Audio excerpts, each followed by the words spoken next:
you. Thank you, everyone, for that very warm welcome. I feel pretty honoured, actually.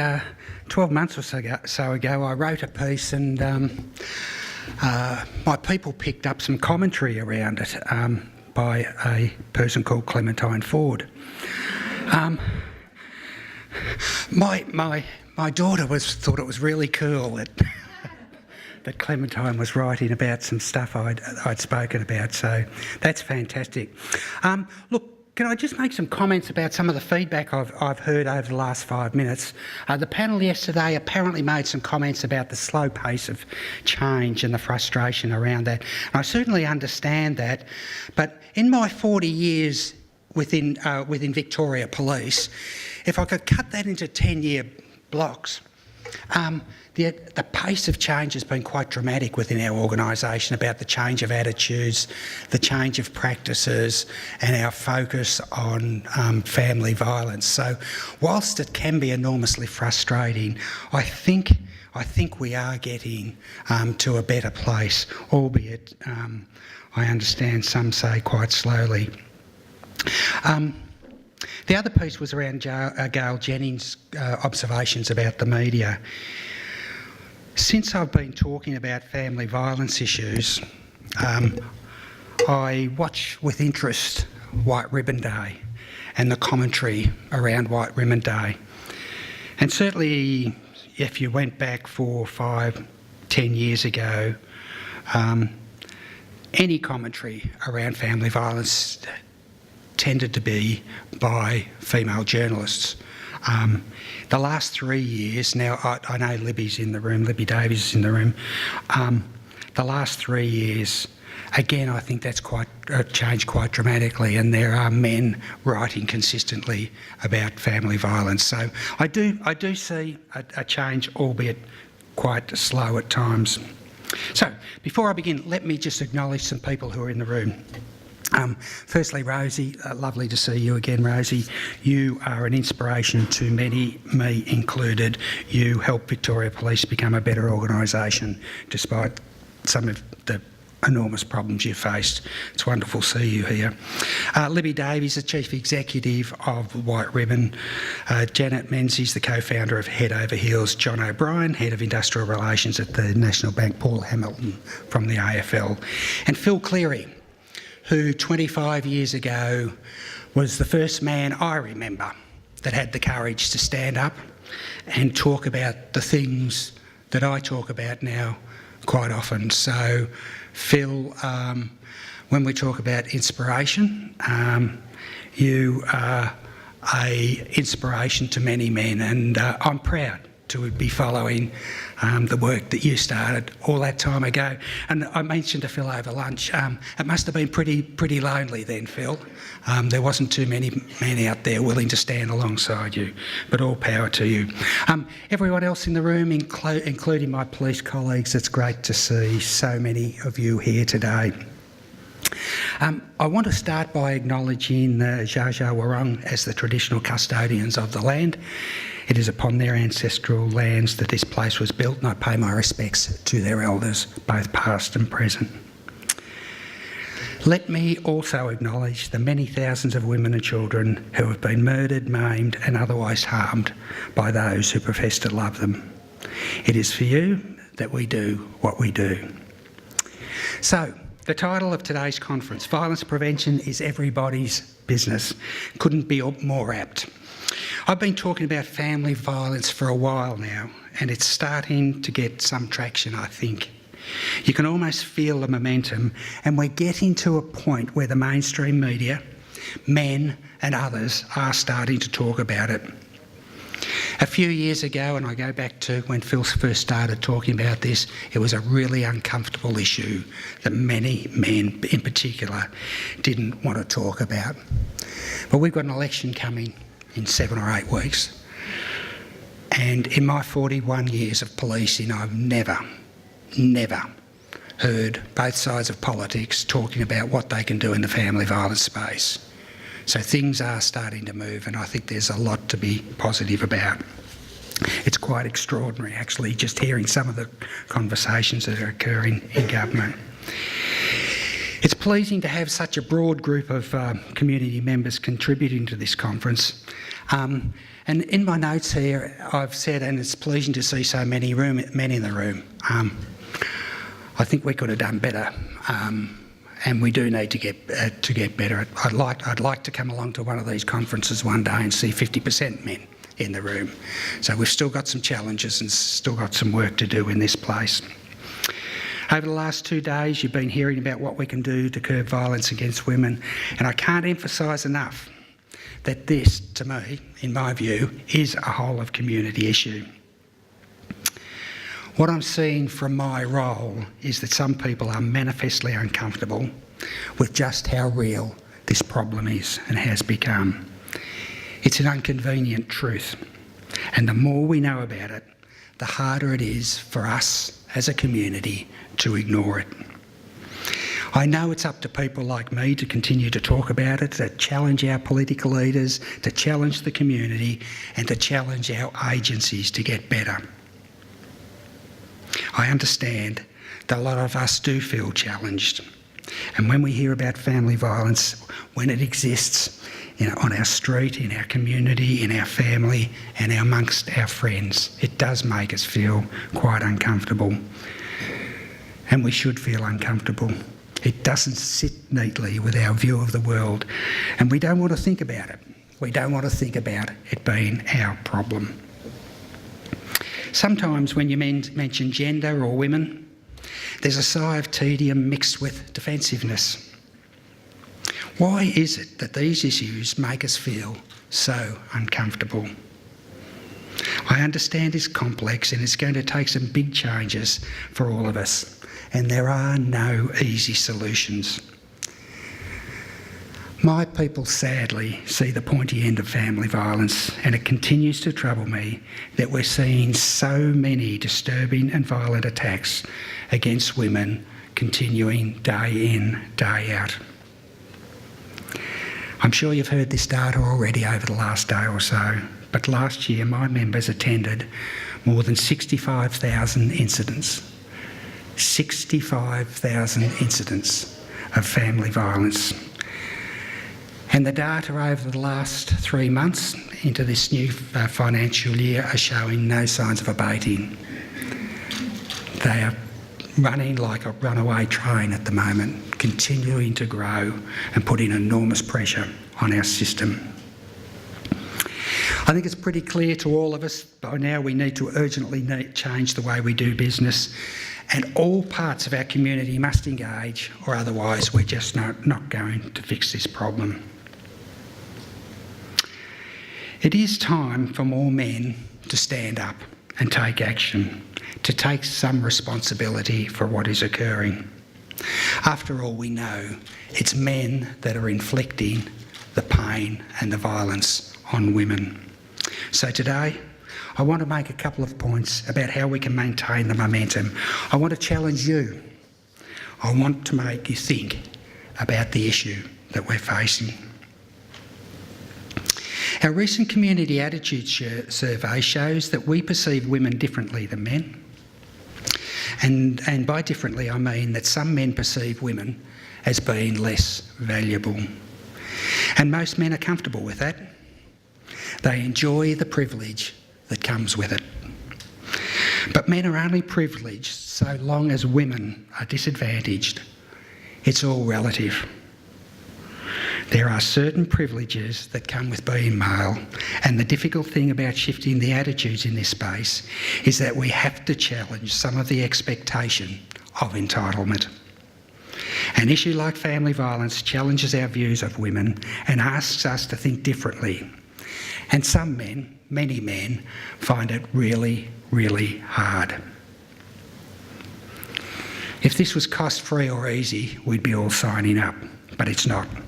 And for us to make a difference, we need to let go of the entitlement and privilege that comes along with being born a male. And giving it up for some is very, very uncomfortable. It's deeply ingrained, and I suspect it's going to take many, many attempts. But it does come with some enormous rewards. It's only a small number of men who perpetuate violence against women, but each and every male has the power to help prevent the contagion from spreading to another generation of women and children. To the men in the room, you have an enormous capacity to lead by example, to show other men what it is to look after the woman in your life, be they loved ones, work colleagues or simple acquaintances.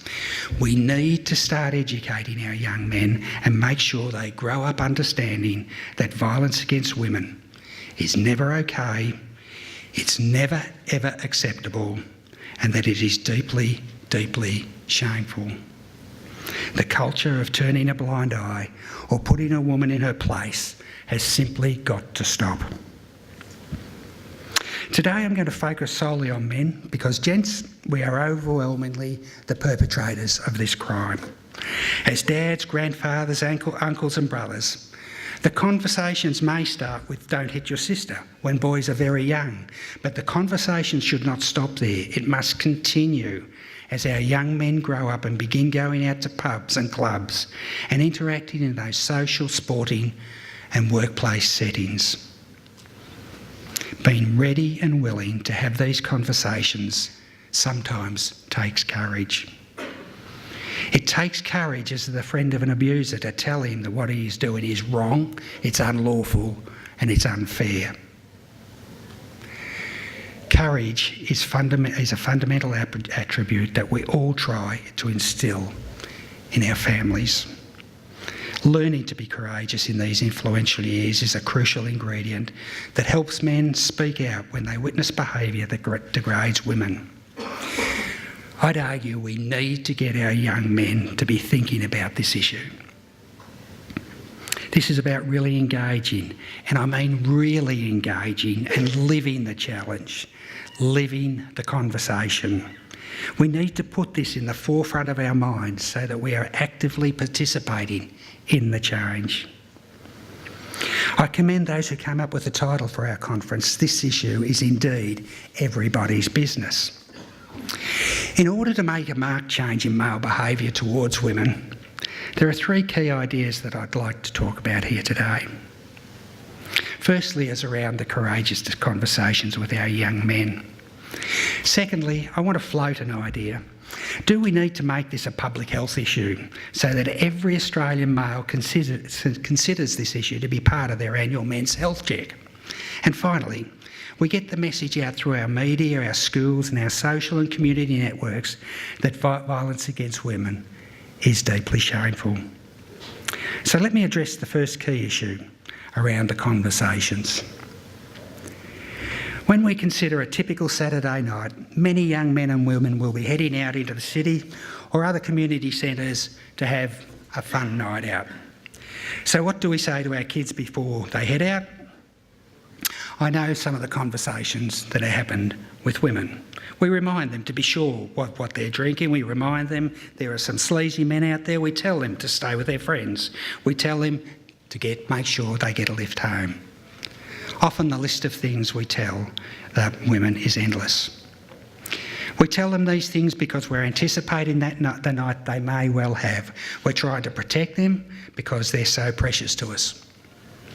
But what do we say to our sons? Probably not that much on occasions. We might tell them not to stay out all night, but we're fairly relaxed because we know they can take care of themselves. But how well are they taking care of the women they're coming into contact with? We don't expect boys to modify their behaviour. Instead, we aim to target harden our women. How often would a young man ever have to think about their drink being spiked or being date raped?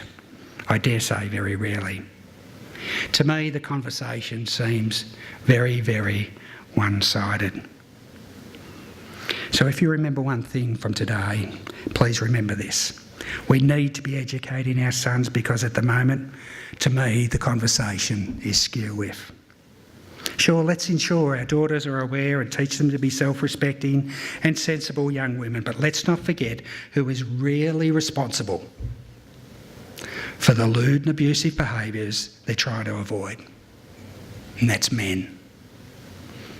We should be equipping our young men with the ability to deal with these situations to respect women and to intervene when they witness poor, threatening or abusive behaviours. So let me just look at the second idea. Could we elevate this issue so that every Aussie male considers it to be part of their annual men's health check? We see a lot of support services aimed at driving awareness around men's health issues. The Movember Foundation raises awareness of issues like prostate and testicular cancer. Organisations such as Beyond Blue tackle such issues as anxiety and depression. And again, some of their services are aimed at specifically supporting men. These two have some things in common. They've both tapped into a men's health issue and created a roadmap for getting better. But how do we do this in family violence? Couldn't early detection and prevention be applied in a similar way? Family violence is absolutely a public health issue and men are at the heart of it. I'm pretty sure that many of us have been put through our paces with a range of questions by the local doctor, but no one seems to ask me about how we are managing our relationships. Are we getting angry? Do we lose control? The question I ask, is it time? This was part of the conversation with our practitioners, medical practitioners. Does violence need to be part of that annual men's conversation? Do we need to look for much earlier signs of violence and signs that men are not engaging respectfully? Sometimes being asked the question might be all that's required to start a conversation. I've recently written to the Australian Medical Association asking for their help to shape up this sort of work. I look forward to their views. Surely, though, it is an untapped opportunity to have some robust conversations with men. Family violence is absolutely affecting our health, so let's do something about it. Finally, let's go back and see how we can get the message through to our media, our schools, our social and community networks that violence against women is deeply shameful. Earlier this year, one of our elite tennis players highlighted just how far some of us had to go. One of the best players in the world, Andy Murray, hired a female coach. When our 60th ranked player, Australian player, Marinko Matsovic, was asked to comment about this, he advised, for me, I couldn't do it since I don't think that highly of the women's game. Someone's got to give it a go, but it won't be me. Perhaps that's the barometer of where we're at the moment. This kind of thoughtlessness can directly lead to women curbing their ambitions, and it says a lot about how some men almost intuitively ridicule women. You might have read in The Rage last week an article about women's ambitions being affected by cultures of sexism. A survey of 1,000 young women found that they are turning their backs on leadership roles, with about half saying that sexism affects their career path. Sadly, more than 75% said they've been targets of sexist comments. Sadly, I don't find this surprising. It's disappointing that some things haven't changed as dramatically as they should have. Our media, our schools, our community groups need to actively drive and take those immediate, courageous steps to shame and challenge the behaviours that are a slight and a danger to our community. I think we all understand that this is really, really complex, and it means that we need to change the way we think. And it's all of us. Just because you think you never hit a woman doesn't mean you're excused. I often get asked, what do you actually want men to do? Well, it needs to be a positive conversation, and this isn't telling men what not to do. I think it's about reinforcing the positive messages. We don't always get it right, and I know this is a complex issue. It's going to take a while to understand and to start having the courageous conversations that we all need to have. But these efforts need to be sustained. They need to be relevant to the local community, and they need to include all levels of our community. It's up to us all, how that looks in Bendigo, how that might look in Warrnambool, or how that might look in Gippsland. The answers may be all different. I know it's not easy for any of us to make changes if they seem irrelevant to us. So why is this issue relevant to you? Maybe it's not obvious at first, but we all have women in our lives, and most of them will have a story about being marginalised or treated with disrespect. It will be really easy when you leave here today not to think about this again. You don't have to do something or make a change, but of course we all should. We all hear stories in the media about rape and family violence, and at times it's very, very easy to detach ourselves from them. We say, "Isn't that terrible?" And then we forget about it and turn the page. Because we don't know her, she was a faceless victim, it becomes very, very easy. If this was our sister, if it was our girlfriend, if it was our mother, we'd care.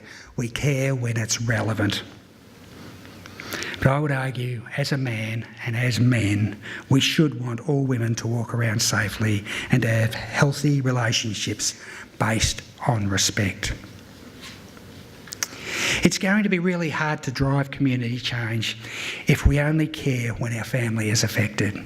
This requires us to be far less selfish and think about all women as our sisters, our mothers, our daughters, nieces, or partners. It could be any one of the women in our lives who's affected by this. We know that. And preventing violence at a community level means protecting the safety of the women in your own life and those in the broader community. We've started with small steps, the 1%ers, the influence we have as men, as dads, as brothers, as mates. This can be initiated at any time, at any place, in many different settings. This is also about respect and modifying our day-to-day interactions with women, and it is critical to strengthening the very fabric of our society. What are we risking if we do nothing? We're risking the health, the safety and community well-being of future generations. We're risking the stability of what we traditionally see as a family unit. United, we can have an enormous impact on this issue if we start first by generating an understanding of the issue, living the conversation and then acting on being courageous. So let me be absolutely clear. In my view, we do need to keep doing what we're doing. We do need to keep talking about it. We do need to educate our young men and boys about proper behaviour and treatment of women. We do need to continue using the media to challenge men who perpetrate attitudes that condone violence. Getting this on course will help us start changing an absolute blight on our society. This is a fight worth having. Violence prevention is everybody's business, but make no mistake, in family violence, it is very much men's business. Thank you very much.